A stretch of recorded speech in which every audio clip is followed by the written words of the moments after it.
Hello everyone. आज के video में हम लोग सिंपली सपोर्टेड के अगले प्रॉब्लम पे बात करेंगे। पिछले क्लास में हमने सिंपली सपोर्टेड का एक प्रॉब्लम सॉल्व किया था जो कि पॉइंट लोड लग रहा था सेंटर पे।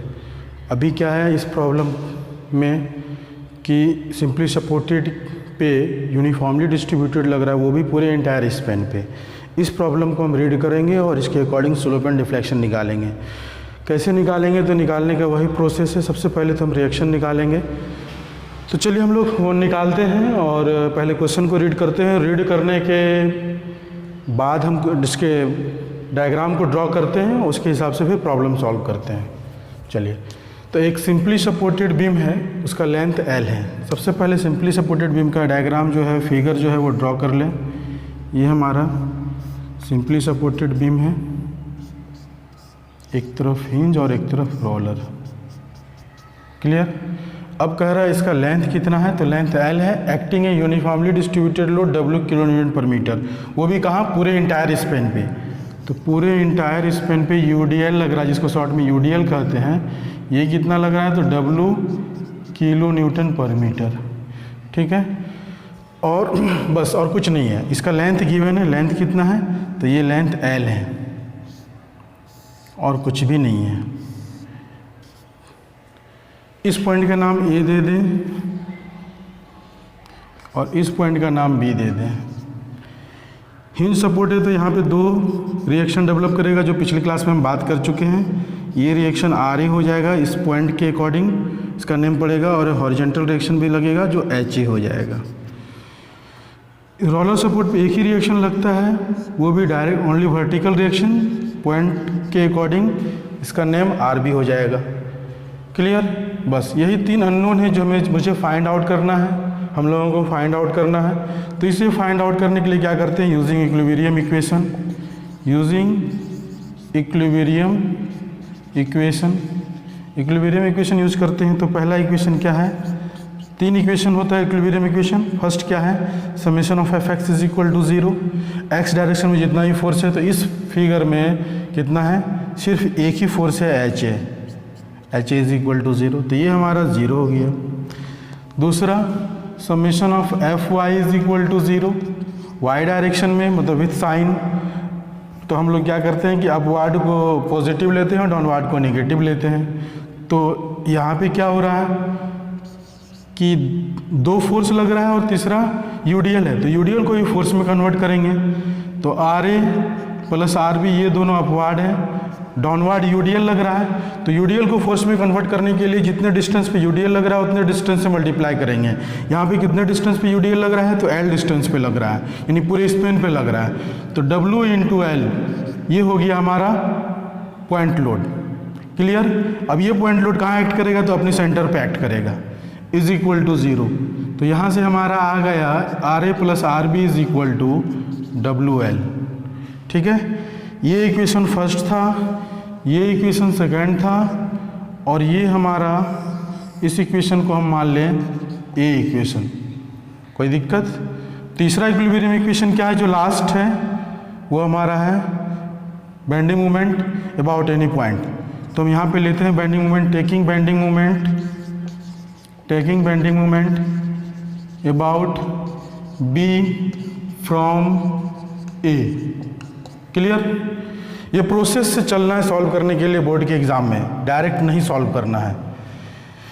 चलिए, तो यहाँ पे क्या हो जाएगा? B पॉइंट के अबाउट बेंडिंग मोमेंट हमारा, तो RA इनटू, हमेशा याद रखना है कि बेंडिंग मोमेंट लेने के लिए जब हम ले रहे हैं B पॉइंट के अबाउट फ्रॉम A से, तो B तक पहुंचने के लिए A से जितना भी लोड लग रहा है वो सारा लोड कंसीडर होगा। तो यहाँ पे कितना लोड लग रहा है? RA लग रहा है, HA लग रहा है, RB लग रहा है और UDL लग रहा है। ये चार ही लोड है। तो HA तो 0 हो गया, तो ये कंसीडर होगा नहीं। RA और RB और ये UDL, तो RB भी कंसीडर नहीं होगा क्योंकि इसका परपेंडिकुलर, क्योंकि हम मूवमेंट ले रहे हैं ना, तो इसको डिस्टेंस से मल्टीप्लाई करेंगे तो RB का परपेंडिकुलर डिस्टेंस B पॉइंट के अबाउट 0 होगा, तो RB भी कंसीडर नहीं होगा, सिर्फ RA और UDL कंसीडर होगा।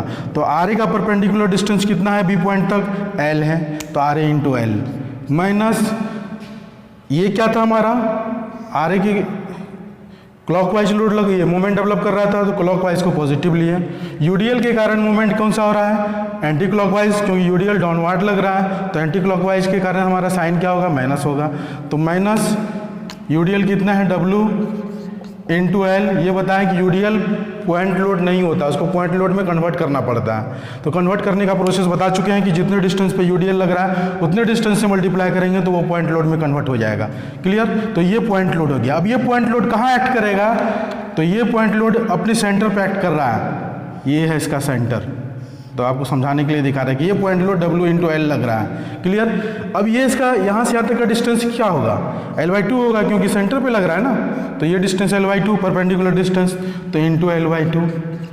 क्लियर। अब क्या है, कुछ नहीं है, इज इक्वल टू 0। बस चलिए, ये समझाने के लिए मैंने आपको दिखाया है, आपको दिखाना नहीं है, आपको खुद याद रखना है कि यूडीएल जब पॉइंट लोड में कन्वर्ट होगा तो अपने सेंटर पे एक्ट करेगा, और सेंटर से पॉइंट तक का डिस्टेंस जो भी हो तो यहाँ पे हाफ हो जाएगा। क्लियर। यहाँ से RA हमारा निकल गया WL/2। RA जब निकल गया तो फ्रॉम इक्वेशन फर्स्ट RB भी उतना ही निकलेगा, WL/2 निकाल लीजिएगा आप, WL माइनस WL/2। चलिए, ये मैं निकाल चुका हूँ, इसे मिटा रहा हूँ।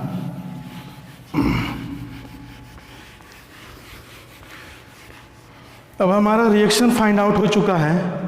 RA कितना आया है, WL/2, RB कितना आया है, WL/2। ये भी ऑब्जेक्टिव एग्जाम में पूछा जाता है, मतलब यहाँ के भी एग्जाम में पूछा जा सकता है कि जब हमारा सिंपली सपोर्टेड बीम हो और उसके पूरे इंटायर स्पेन पे UDL W kilo newton per metre लग रहा हो और उस बीम का लेंथ L हो, उस केस में सपोर्ट रिएक्शन क्या होगा, WL/2। ये याद रखना है, WL/2 सपोर्ट रिएक्शन।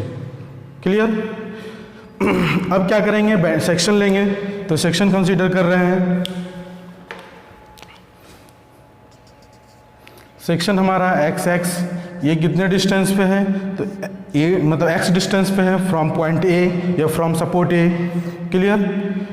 तो bending moment about section XX क्या हो जाएगा, सबसे पहले इस बीम का नेचर क्या हो रहा है, सैगिंग हो रहा है कि हॉगिंग हो रहा है, आप देख लीजिए, यही नेचर है। मैक्सिमम बेंडिंग मोमेंट यहाँ ये डेवलप कर रहा है, वाई मैक्स।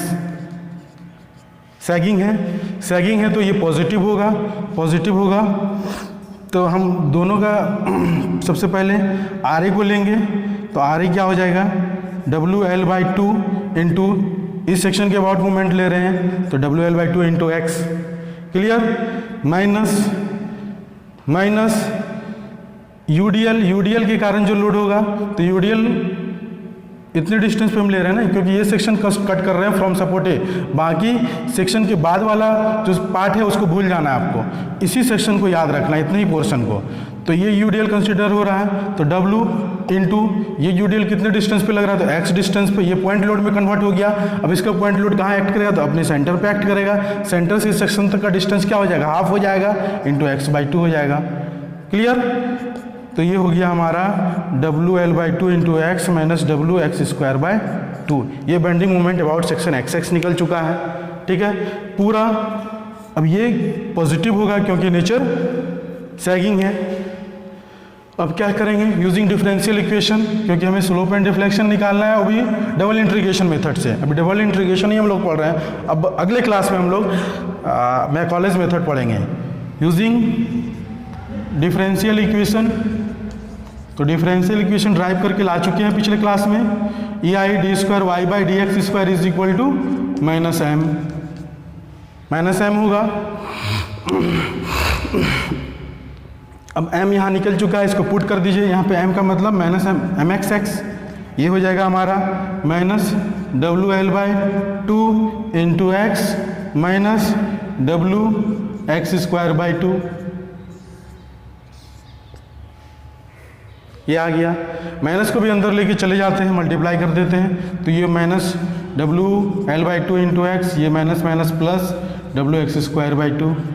ये हमारा आ गया EI/d²y/dx²। अब इसको क्या करना है, इंटीग्रेट करना है डबल। तो सबसे पहले इंटीग्रेट करते हैं, इंटीग्रेट द एबव इक्वेशन। तो क्या हो जाएगा इंटीग्रेशन इसका, E I D Y by D x is equal to, ये हो जाएगा हमारा minus W L by two into X square by two plus W by two into X Q by three plus C one. ये equation first हो गया। अब again integrate करना है तो कहाँ पे करें, मैं यहाँ पे कर रहा हूँ। Again integrate the above equation, तो क्या हो जाएगा, E I Y is equal to minus W L by four, two into two four हो जाएगा, और उधर एक्स क्यू का integration X Q by three plus W by six, two into three six, और एक्स क्यू का integration X पर power four by four, अब plus C one X plus C two, यही हो जाएगा हमारा। ये इक्वेशन क्या हो जाएगा, ये इक्वेशन टू हो जाएगा। Clear. Equation first and equation second आपको याद रखना है। इस प्रॉब्लम को मैं मिटा रहा हूँ।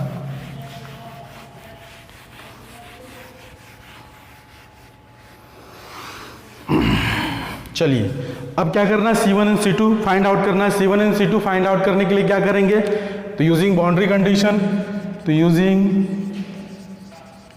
बाउंड्री कंडीशन क्या हो जाएगा, सिंपली सपोर्टेड की केस में when x is equal to 0 then y is equal to 0, y 0 ही होगा ना, मतलब डिफ्लेक्शन 0 ही होगा सपोर्ट ए पे, जब हमारा x 0 होगा तब। चलिए तो ये कहाँ पुट करेंगे, इक्वेशन फर्स्ट, ये सेकंड। इक्वेशन सेकंड में क्योंकि डिफ्लेक्शन वाला इक्वेशन सेकंड है, तो फ्रॉम इक्वेशन सेकंड। मैं हर बार ये चीज़ इसलिए बोल रहा हूँ कि आपको याद हो जाए, आप एग्जाम में गलती ना करें। चलिए तो E I into zero is equal to, ये हो जाएगा हमारा, जब हम यहाँ पे क्या x is equal to 0 put करेंगे तो 0 हो जाएगा, ये इसमें भी 0 पुट करेंगे प्लस 0, अब प्लस 0 प्लस C2, यहाँ से हमारा जो निकल चुका है C2 is equal to 0। C2 जब 0 निकल चुका है तो अब C1 निकाल लें। C1 निकालने के लिए दूसरा boundary condition, when x is equal to L/2। Symmetry के केस में क्या होता है कि सेंटर पे हमारा स्लोप 0 होता है, क्योंकि जब हम टेंजेंट खींचेंगे यहाँ पे सेंटर पे तो ये जो एक्चुअल एक्सिस है, ओरिजिनल एक्सिस है, वो टेंजेंट दोनों के बीच का जो एंगल होगा वो मतलब 0 होगा, क्योंकि एक दूसरे के वो पैरेलल होगा, टेंजेंट और original axis. Clear. When x is equal to L/2 then dy by D x is equal to 0। अब कौन से इक्वेशन में पुट करेंगे, तो from equation first. Equation first ये क्या हो गया, 0 minus W L by four into x की जगह पे कितना होगा, x के जगह पे L/2 प्लेस कर देंगे, तो L/2 का square plus W by six into L/2 का क्यूब और प्लस C1। ये C1 फाइंड आउट करना है, तो C1 कितना आ जाएगा यहाँ से सॉल्व करने के बाद, हम पहले कर लें solve, is equal to minus W L cube 2 into 2 16, और यहाँ पे हो जाएगा हमारा plus W L cube divided by 2 into 2 into 2, तो 8 हो गया, 8 into 6 48 plus C1 is equal to 0। अब 3 से हम ऊपर नीचे मल्टीप्लाई कर देते हैं नीचे वाले टर्म को इक्वल करने के लिए, तो ये भी 48 ये भी 48, तो यहाँ क्या हो गया माइनस 3WL स्क्वायर और यहाँ प्लस WL स्क्वायर, तो ये क्या हो जाएगा 2W एल क्यूब है, तो 2WL cube divided by 48 plus C1, और ये माइनस में आ जाएगा। क्लियर। अब ये कितना हो जाएगा 24, तो यहाँ से हमारा C1 निकल चुका है, माइनस नहीं होगा, लेफ्ट साइड जाएगा, तो ये हो जाएगा प्लस, तो WL cube divided by 24, C1 आ चुका है, C1 is equal to WL cube by 24। ठीक है, दोनों निकाल चुके हैं हम, C1 एंड C2।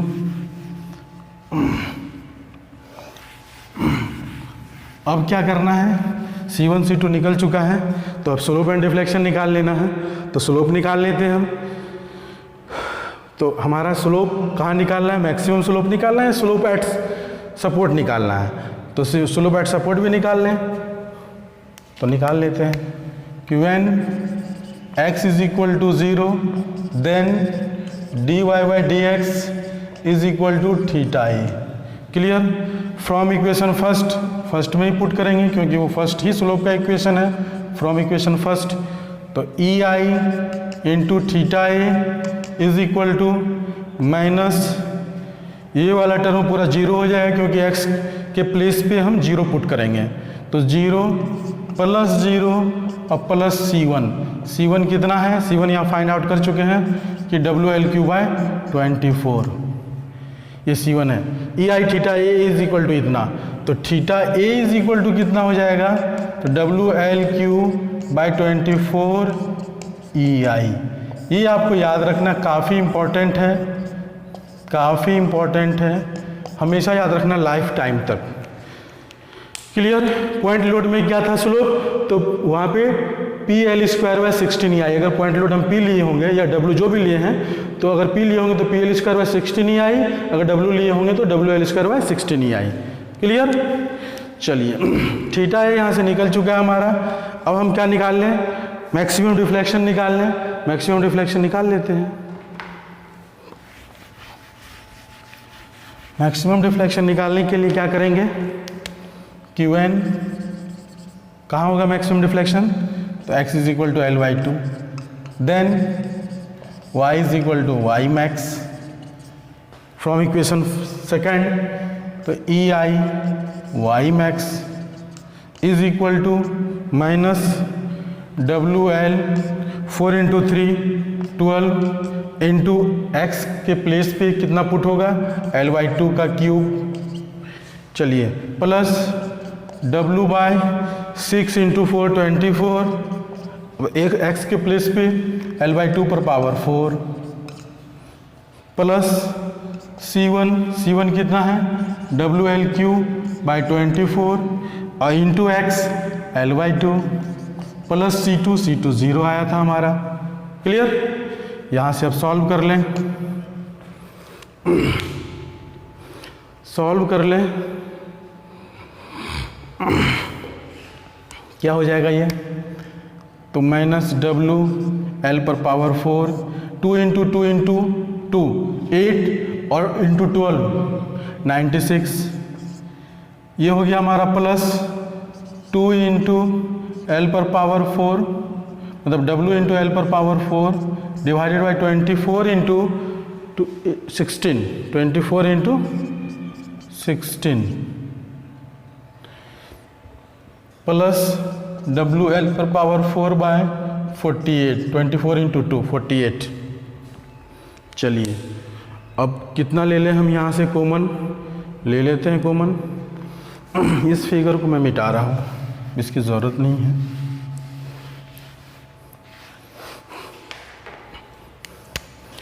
तो यहाँ से मैं कॉमन ले रहा हूँ WL पर पावर 4 बाय 48, तो यहाँ कितना बचेगा? माइनस हाफ 48 इंटू 2 96 प्लस यहाँ कितना बचेगा? 16 इंटू 3 48, तो यहाँ बच जाएगा 8 1/8 बचेगा। क्लियर? देख लीजिएगा आप कैलकुलेशन करके। प्लस यहाँ तो 1 ही बचेगा। इसको जब हम सॉल्व करेंगे तो ये हो जाएगा हमारा WL पर पावर 4 बाई 48, ये हो गया हमारा कितना? -8 प्लस 2 और प्लस 16 डिवाइडेड बाई 16। कर लीजिएगा आप खुद से, मैं कर रहा हूँ।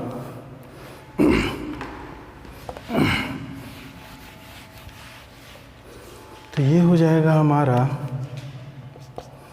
जब हम ऐड करेंगे तो यही बचेगा 16 इंटू 2 18, 18 में -8 यानी 10, तो WL पर पावर 4 बाय 48 इंटू 16 और इंटू 10 ही बच रहा है ना।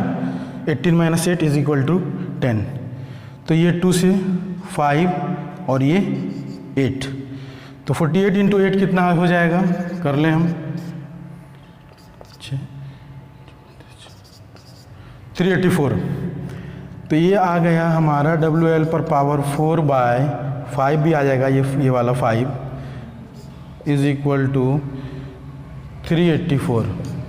ये E I Y max is equal to, तो Y max is equal to कितना हो जाएगा, तो Y max is equal to 5/384 WL पर पावर 4/EI। क्लियर? ये हमारा इम्पॉर्टेंट इक्वेशन है, इसको याद रखना है। और स्लोप कितना आया था, थीटा ए हमारा आया था, देखिए WL का Q/24EI। ये दोनों इंपॉर्टेंट इक्वेशन है, एकदम याद रखना है लाइफ टाइम, मैं बार बार बोल रहा हूँ। पॉइंट लोड में क्या था कि स्लोप हमारा PL²/16EI था और डिफ्लेक्शन हमारा PLQ/48EI था। तो दोनों में 1 डिग्री का डिफरेंस है। यहाँ भी देखिए LQ है तो L पर पावर 4 है। पिछले प्रॉब्लम में L² था स्लोप, तो डिफ्लेक्शन L³ था। क्लियर? ये आपको याद रखना है। चलिए अब हम एक प्रॉब्लम जल्द से जल्द सॉल्व करते हैं। चलिए हमारा यही प्रॉब्लम है, इस प्रॉब्लम को हम सॉल्व करते हैं कि a simply supported beam 4 metre long. तो सिंपली सपोर्टेड बीम, हमारे पास स्पेस नहीं तो यहाँ पे मैं फिगर बना रहा हूँ इसका। सिंपली सपोर्टेड बीम है,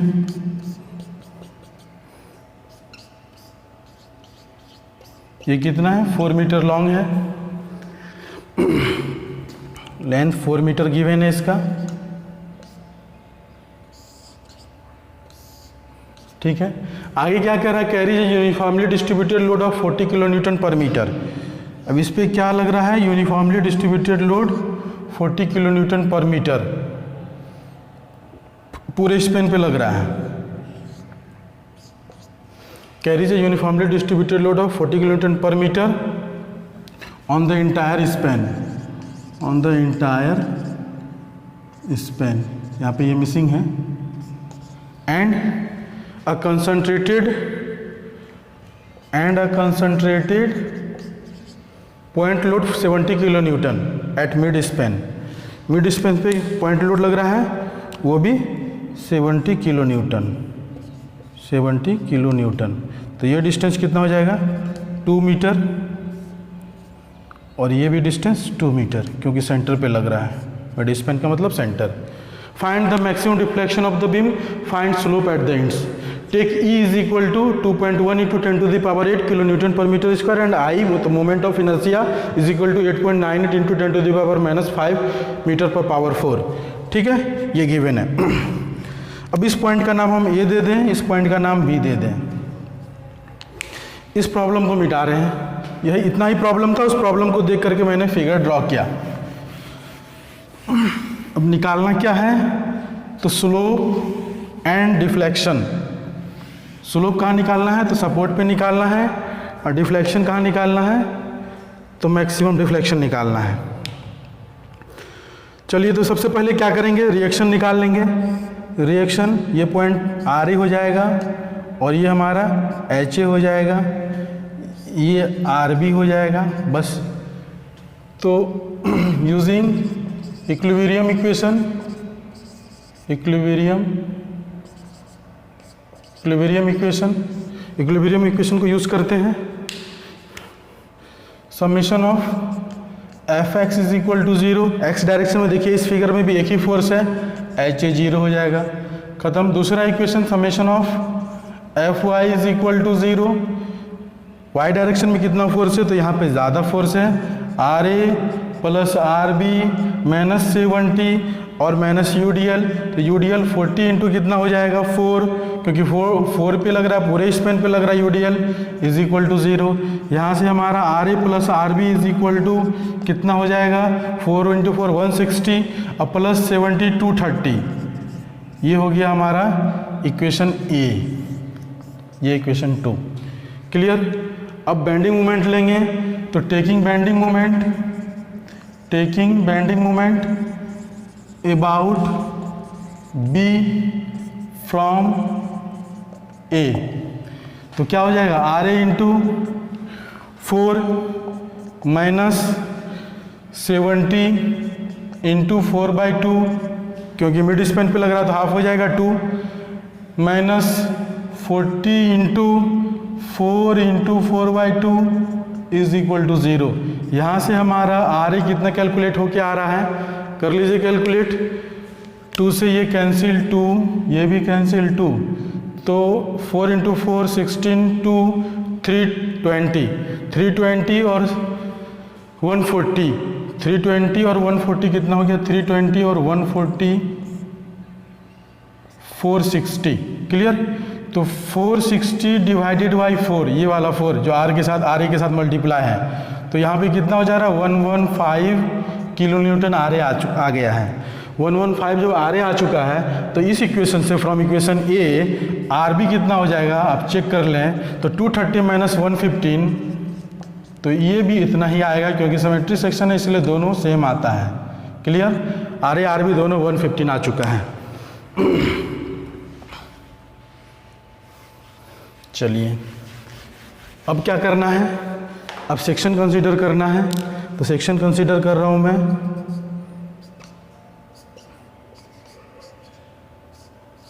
सेक्शन, यहां अगर सेक्शन कंसीडर कर रहे हैं A और C के बीच में, पॉइंट A और C के बीच में, तो कोई दिक्कत नहीं है। हम पिछले प्रॉब्लम में भी यही सेक्शन कंसीडर किए थे।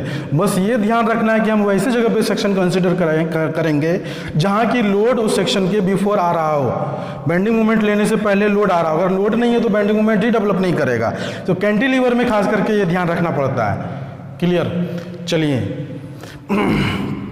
आगे देखते हैं। तो बेंडिंग मोमेंट अबाउट XX कितना हो जाएगा, RA कितना आ चुका है, तो 115 किलो न्यूटन आ चुका है। तो RA हमारा हो गया 115 इंटू X माइनस, अब देखिए जो सेक्शन कंसीडर किया उसी पोर्शन को याद रखना है, ये वाले पोर्शन को भूल जाना है। तो इतने पे ही हमें इस सेक्शन के अबाउट बेंडिंग मोमेंट लेना है। तो RA 115 into X minus UDL जो लग रहा है, UDL कितना लग रहा है 40 इंटू X/2, बस और कुछ नहीं। HA तो 0 आ चुका है। क्लियर। चलिए अब क्या करना है, यूजिंग डिफरेंशियल इक्वेशन जो करते थे पहले वही काम करना। बस मेन ये प्रॉब्लम था थोड़ा डिफर, तो मैंने इसे सेलेक्ट किया और मेन यही सॉल्व कैलकुलेट करना। ये सही आ गया तो बाकी आपको तो सब आता ही है। डबल इंटीग्रेट करना है, फिर कांस्टेंट C1 C2 को फाइंड आउट करना है, उसके बाद फिर स्लोप एंड डिफ्लेक्शन निकालना। जहाँ पे भी कहे, मैक्सिमम कहे या एंड्स पे कहे, जिस भी पॉइंट पे कहे आप निकाल लीजिएगा। क्लियर। तो using differential equation EI/d² y/dx² is equal to minus mxx minus ये हो गया 115x माइनस कैंसिल कर देंगे, 2 में 40 जाएगा तो क्या 20x², ये आ जाएगा। क्लियर। अब फिगर की हमें ज़रूरत नहीं है, फिगर मैं मिटा रहा हूँ।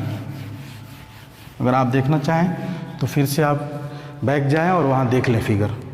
क्लियर। चलिए इंटीग्रेट द एबव इक्वेशन, क्या हो जाएगा EI/dy/dx is equal to minus 115 x²/2, minus भी मैं मल्टीप्लाई करते जा रहा हूँ साथ में, तो माइनस हो गया, ये minus minus plus 20 x³ plus C1, ये कांस्टेंट, ये हमारा इक्वेशन फर्स्ट आ गया। अब क्या होगा दूसरा, अगेन इंटीग्रेट, तो EI/y is equal to minus 115 x³ 6 2 × 3 जो आएगा 6 हो जाएगा, plus 20 × x⁴/4 4 × 3 12 plus C1 × x plus C2, ये हमारा इक्वेशन सेकेंड हो गया। क्लियर। बस अब यही C1 C2 फाइंड आउट करना है। C1 C2 फाइंड आउट करने के लिए क्या करेंगे, तो यूजिंग बाउंड्री कंडीशन यूज़ कर लेते हैं। ये लैंग्वेज भी आपको लिखते जाना है। यूजिंग बाउंड्री कंडीशन क्या हो जाएगा हमारा कि when x is equal to 0, यहाँ पे भी बीम जो था वो भी सिमेट्री ही था क्योंकि सेंटर पे पॉइंट लोड लग रहा है। फिगर जाके देख लीजिएगा आप कि सिमेट्री ही था और जो उसका नेचर भी था वो भी सैगिंग ही नेचर था इस तक, क्योंकि ये फिगर था ना, ये हमारा UDL लग रहा था और सेंटर पे पॉइंट लोड लग रहा था 70 और ये 40 किलो न्यूटन पर मीटर, और ये ओनली किलो न्यूटन। तो नेचर यही था, सिमेट्रिक केस में हमारा नेचर क्या हो रहा था, दोनों डाउनवर्ड लग रहा है इसलिए सैगिंग हो रहा था और पॉजिटिव हो रहा था। क्लियर? तो इसलिए मैंने पॉजिटिव ही लिया। ठीक है, तो यहाँ पे क्या होगा इस पॉइंट पे deflection, when x is equal to 0 then y is equal to क्या होगा, 0 ही होगा। तो कौन से इक्वेशन में पुट करें, 1 की सेकंड में फ्रॉम इक्वेशन सेकंड, तो क्या हो जाएगा EI into 0 is equal to 0 minus 0 plus 0 plus 0 plus C2। यहाँ से हमारा C2 0 आ गया। जब C2 0 आ गया तो अब क्या करना है, C1 भी निकाल लें। C1 निकालने के लिए इस केस में क्या हो जाएगा कि x is equal when x is equal to L/2 then dy by dx is equal to 0। L/2 पे स्लोप क्या हो जाएगा, 0 हो जाएगा। तो फ्रॉम इक्वेशन फर्स्ट से चलेंगे, तो EI into 0 is equal to minus 115/2 x के प्लेस पे L/2 यहाँ पे कितना हो जाएगा, L/2 4 है ना, तो 4/2 हो जाएगा।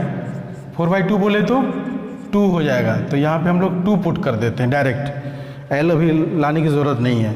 फिर L रखेंगे तो फिर से हमको L की जगह पे पुट करना पड़ेगा, तो डायरेक्ट 2 पुट कर देते हैं। तो 2 का स्क्वायर प्लस 20/3 इंटू 2 का क्यूब प्लस C1।